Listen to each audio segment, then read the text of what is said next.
Shri Krishna the 24th of September episode 145 Duryodhan द्वारा श्री कृष्ण को बंदी बनाने का प्रयास। तो चलिए स्टार्ट करते हैं।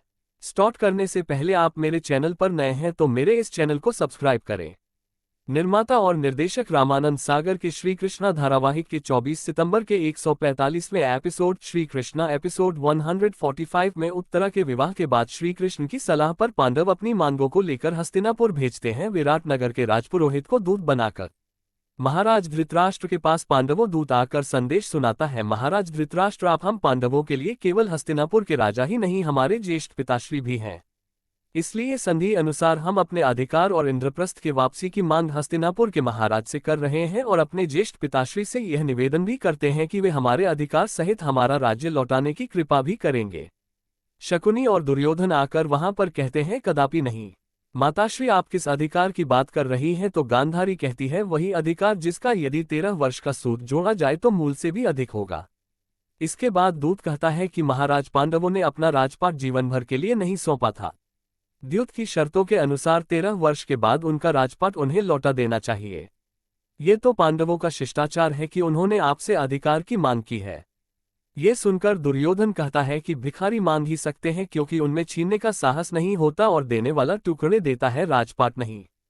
पांडवों को हम इंद्रप्रस्थ को क्या इंद्रप्रस्थ का नक्शा भी नहीं देंगे। धृतराष्ट्र और गांधारी दोनों ही दुर्योधन को समझाते हैं परंतु दुर्योधन नहीं मानता है और कहता है कि यदि पांडवों में साहस है तो उन्हें मुझसे युद्ध करना होगा। अब केवल युद्ध ही पांडवों को उनका राज्य लौटा सकता है। उधर जब पांडवों की सभा में दुर्योधन के संदेश की सूचना मिलती है तो अर्जुन अपनी तलवार निकालकर कहता है युद्ध युद्ध और युद्ध, अब केवल युद्ध ही होगा और कुछ नहीं। भीम भी भड़क जाता है, हाँ अब हम युद्ध करेंगे, दूत भेजकर हम अपना अपमान करा चुके हैं, अब कौरवों से हम एक एक अपमान का बदला लेंगे। इस तरह सभा में सभी अपने अपने विचार व्यक्त करते हैं। तब अंत में श्री कृष्ण कहते हैं युद्ध से पहले हमें धर्म के अनुसार एक अंतिम उपाय करके देख लेना चाहिए, हमें शांति के लिए एक बार और शांतिदूत भेजना चाहिए। सभी इसका विरोध करते हैं तो श्री कृष्ण समझाते हैं कि इतिहास में ये जाना जाएगा कि पांडव धर्म के मार्ग पर थे और उन्होंने अपनी ओर से शांति का प्रयास करके देख लिया था। श्री कृष्ण कई तरह से समझाते हैं। तब अंत में सभी श्री कृष्ण को दूत बनाकर भेजने पर सहमत होते हैं। फिर श्री कृष्ण शांतिदूत बनकर कौरवों की सभा में पहुंच जाते हैं और धृतराष्ट्र से कहते हैं मैं कौरवों की इस भारी सभा में आपसे एक बार पुनः पांडवों का राज्य लौटाने की मांग कर रहा हूं और आपसे इस संबंध में आपकी इच्छा जानना चाहता हूं। कुछ भी कहने से पहले अपने निर्णय को भविष्य के धर्मकांटे पर तोलिए और फिर बोलिए महाराज। बोलिए महाराज। धृतराष्ट्र ये समय मौन रहने का नहीं। तब दुर्योधन खड़ा होकर कहता है क्षमा करे द्वारिकाधीश, महाराज को जो कहना था वह पहले ही पांडवों के दूत से कह चुके हैं परंतु पांडवों ने आपको यहां आने का कष्ट देकर अच्छा नहीं किया। महाराज का उत्तर तो अब भी वही है जो पहले था, पांडवों को जुए में हारा हुआ राजपाट वापस नहीं मिलेगा। ये सुनकर श्री कृष्ण कहते हैं यदि महाराज का यही उत्तर है तो यही उत्तर मैं महाराज के मुख से सुनना चाहता हूं। तब धृतराष्ट्र कहते हैं हे द्वारिकाधीश, मैं एक पिता हूं और पिता होने के नाते विवश हूं। तब श्री कृष्ण कहते हैं आप पांडवों के भी तो ज्येष्ठ पिता हैं, बताइए महाराज मैं उन्हें आशीर्वाद में ले जाकर क्या कहूं, क्या कह दूं उन्होंने आपके उनके प्रेम आदर स्नेह और श्रद्धा को ठोकर मार दी। ये सुनकर दुर्योधन क्रोधित होकर कहता है हाँ हाँ अवश्य कह दीजिए, हमें उनके प्रेम स्नेह आदर और श्रद्धा की कोई आवश्यकता नहीं है। जाइए द्वारिकाधीश जाइए, जाकर कहिए उन पाखंडियों से कि इंद्रप्रस्थ मैंने जीता है मैंने। यदि उन कायरों को इंद्रप्रस्थ चाहिए तो जीत ले जाएं युद्ध भूमि पर। मैं आपके लाख कहने पर भी पांडवों को इंद्रप्रस्थ वापस नहीं लौटाऊंगा क्योंकि इंद्रप्रस्थ मेरा है, मेरा और केवल मेरा ही रहेगा। ये सुनकर श्री कृष्ण कहते हैं महाराज रोकिए, दुर्योधन की इस हठ को रोकिए। कहीं ऐसा न हो कि आपका ये पुत्र अपने झूठे मान गुमान और हठ के लिए विनाश के उस भयानक जंगल में भटक जाए जहां से निकलने का कोई रास्ता न हो। यदि ये युद्ध हुआ तो इसमें केवल दुर्योधन का ही नहीं संपूर्ण कौरवों का विनाश होगा और इस विनाश का उत्तरदायित्व आप पर होगा महाराज, आप पर। ये सुनकर दुर्योधन भड़क जाता है और कहता है द्वारिकाधीश आप हमारे आदरणीय है परंतु इसका अर्थ ये नहीं कि आप शांतिदूत बनकर महाराज को भड़काएं, उनको युद्ध की धमकी दें, ये मैं कदापि सह नहीं सकता। आपकी भलाई और आदर इसी में है कि आप उन पांडवों की गुणगाथा का गान बंद करके चुपचाप बैठे रहिए। ये सुनकर भीष्म पितामह कहते हैं दुर्योधन द्वारिकाधीश के प्रति अपनी जुबान को लगाम दो, ईश्वर के प्रकोप से डरो। तब दुर्योधन कहता है पितामह डरते वो हैं जो काया होते हैं, मैं किसी के प्रकोप से नहीं डरता क्योंकि दुर्योधन स्वयं एक प्रकोप है। प्रकोप। ये सुनकर श्री कृष्ण कहते हैं, ठीक कहा दुर्योधन तुमने, तुम एक प्रकोप हो और अब यही प्रकोप बिजली बनकर हस्तिनापुर पर गिरने वाला है। महाराज दुर्योधन के ये कटिले और विषैले शब्द एक अनावश्यक युद्ध को अनिवार्य कर रहे हैं।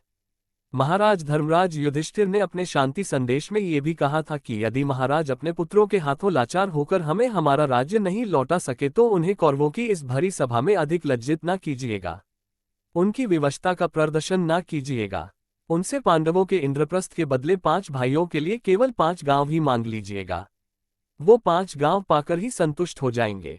ये सुनकर दुर्योधन कहता है कि मैं उन भिखारियों को 5 गांव तो क्या सुई की नोक बराबर जमीन भी नहीं दूंगा, ये मेरा अंतिम और अटल निर्णय है। ये सुनकर धृतराष्ट्र कहते हैं, हे द्वारिकाधीश मैं इस संबंध में विवश हूं, मैं कुछ नहीं कर सकता। तब श्री कृष्ण कहते हैं, महाराज धृतराष्ट्र आप अपनी विवशता का दुखड़ा रोकर अपने कर्तव्य से मुंह नहीं मोड़ सकते। आप राजा हैं, राजा और राजा किसी के अधीन नहीं होता और ना ही किसी का बंदी होता है, बल्कि वो उनको बंदी बनाता है जो दूसरों के अधिकारों को हड़पना चाहते हैं। ये सुनकर शकुनी खड़ा होकर कहता है, भांजे श्री कृष्ण तो शांति की भाषा की जगह अब युद्ध की भाषा बोल रहे हैं। ये दूत की मर्यादाओं का उल्लंघन है। ये जीजाश्री को हमारे विरुद्ध भड़काकर हमें बंदी बनाना चाहते हैं। हाँ। ये सुनकर दुर्योधन भड़क जाता है और अपनी तलवार निकालकर कहता है, अरे ये क्या मुझे बंदी बनाएगा, मैं ही इसे बंदी बनाऊंगा। ये सुनकर शकुनी भी अपनी तलवार निकाल लेता है। फिर दुर्योधन कर्ण से कहता है, कर्ण बंदी बना लो इस पक्षपाती दूत को। फिर कर्ण, दुर्योधन, शकुनी आदि अपनी अपनी तलवार निकालकर श्रीकृष्ण के सामने खड़े हो जाते हैं। तो श्रीकृष्ण के साथ आए सात्यकी भी अपनी तलवार निकालकर खड़े होकर कहते हैं, सावधान, किसी ने भी द्वारिकाधीश की तरफ एक कदम बढ़ाने का भी प्रयास किया तो यहीं इसी दरबार में सिरों का ढेर लगा दूंगा। ये सुनकर श्रीकृष्ण सात्यकी से कहते हैं, सात्यकी बैठो। सात्यकी पुनः बैठ जाता है। फिर श्रीकृष्ण खड़े होकर कहते हैं, आओ आओ दुर्योधन, आओ कर्ण, मुझे बंदी बना लो। फिर जब सभी श्रीकृष्ण की ओर कदम बढ़ाते हैं तो श्रीकृष्ण के भीतर से बिजली निकलती है और वह विराट रूप धारण कर लेते हैं। सभी अपनी तलवार छोड़कर पीछे भागकर खड़े हो जाते हैं। फिर वे अपने हाथ में चक्र धारण कर लेते हैं। तभी भीष्म, द्रोण, विदुर हाथ जोड़े खड़े हो जाते हैं। फिर श्रीकृष्ण पुनः अपने पूर्व रूप में आकर सात्यकी से कहते हैं, चलो सात्यकी। सभी स्तब्ध खड़े हुए देखते ही रह जाते हैं। फिर श्रीकृष्ण विदुर के यहाँ जाकर अपनी बुआ कुंती से मिलते हैं। कुंती कहती है कि कौरवों की भरी सभा में आज आपके साथ जो कुछ भी हुआ है उसके बाद अपने सीने में वनवास काटने वाली इस चिंगारी के स्वतंत्र होकर भड़कने का समय आ गया है। आज इस बात का पता चल गया है कि सारे के सारे कौरव दृष्टिहीन हैं। आ रहा है, दोनों का आप पर अधिकार है। ये सुनकर श्रीकृष्ण कहते हैं, हाँ देवी, ना ही मैं अपने सखा अर्जुन को निराश कर सकता हूँ और ना ही मैं दुर्योधन को उसके अधिकार से वंचित रख सकता हूँ। इसके बाद श्रीकृष्ण के पास दुर्योधन पहले पहुंच जाता है। तब श्रीकृष्ण सोए रहते हैं तो वह उनके जागने का इंतजार करने के लिए उनके सिरहाने बैठा जाता है। तभी अर्जुन भी आ जाता है तो वह उनके पैरों के पास बैठा जाता है। फिर जब श्रीकृष्ण की आंखें खुलती है तो वे सबसे पहले अर्जुन को ही देखते हैं और उसी से पूछते हैं कि कहो क्या मांगने आए हो। ये सुनकर दुर्योधन कहता है कि पहले मैं आया हूं, अतः मांगने का पहला अधिकार मेरा होगा। ये सुनकर श्रीकृष्ण कहते हैं, परंतु मैंने पहले अर्जुन को देखा तो मांगने का अधिकार पहला उसका ही होगा और तुम तो जानते ही हो कि मैं युद्ध में शस्त्र नहीं उठाऊंगा। चूंकि तुम दोनों ही सहायता मांगने आए हो तो मुझमें और मेरी नारायण सेना में से किसी एक को चुन लो। तब अर्जुन कहता है कि हे केशव, मैं तो बस आपको ही मांगने आया हूं। ये सुनकर दुर्योधन प्रसन्न हो जाता है और कहता है, चूंकि जब अर्जुन ने आपको ही चुन लिया है तो मेरे लिए सेना ही बच जाती है, मुझे ये मंजूर है। अंत में कर्ण दुर्योधन को अपने अपमान की बात बताता है कि एक बार अर्जुन और कर्ण के बीच धनुर्विद्या को लेकर एक सभा में वाद विवाद होता है तो कर्ण कहता है कि तो हो जाए आज मुकाबला की कोई सर्वश्रेष्ठ धनुर्धर है। ये सुनकर द्रोण कहते हैं कि यह मुकाबला राजपुत्रों के बीच है और तुम कहीं के राजा नहीं हो। तब दुर्योधन उसी वक्त कर्ण को अंगदेश का राजा बना देता है।